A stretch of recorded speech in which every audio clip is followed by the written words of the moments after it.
அதாவது காங்கிரஸ் எம்பி ஸ்பீக்கருக்கு எதிரா கொடுத்த புகார்ல ஸ்பீக்கரை வந்து நீக்கணும்னு சொன்னதுல அதுலயும் உங்க பேர் இருக்கு. அவங்களோட முக்கிய குற்றச்சாட்டு என்னன்னா, நீங்க 2 முன்னாள் பிரதமர்களை அவமதிச்சிருக்கீங்க. அத ஸ்பீக்கர் தடுக்கலன்னு சொல்றாங்க. சொல்றவங்க சொல்லிக்கிட்டே தான் இருப்பாங்க. அவங்க வேலையே இதுதானே. நான் சொல்ல வேண்டியதை சொன்னேன். அது எல்லாமே புத்தகத்தில் எழுதியிருக்கு. ஒரு முறை இல்ல 50 முறை சொல்ல சொன்னாலும் நான் சொல்லிக்கிட்டே தான் இருப்பேன். ஆனா உங்க விஷயத்துல ஸ்பீக்கர் மாட்டிக்கிட்டாரு. அவருக்கு எதிரா ரிமூவல் நோட்டீஸ் வந்திருக்கு. ஸ்பீக்கர் சாரு அவருடைய முடிவை அவரே எடுத்துக்குவாரு. ஏன்னா எதிர்க்கட்சியை பத்தி அவருக்கு தெரியும். அவங்க பக்கம் பெரும்பான்மை கிடையாது.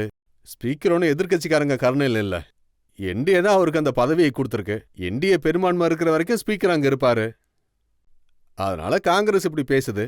ராகுல் காந்தி பல தேர்தல்கள்ல தோல்வி அடைஞ்சிருக்காரு. அதனால மீடியாவும் அவரை பெருசா கவனிக்கிறது இல்ல. எங்கேயும் அந்த விஷயம் பெருசா வரதில்ல. மக்கள்கிட்டயும் ஆதரவு இல்ல, மீடியா கிட்டே அது குறைஞ்சிருச்சு.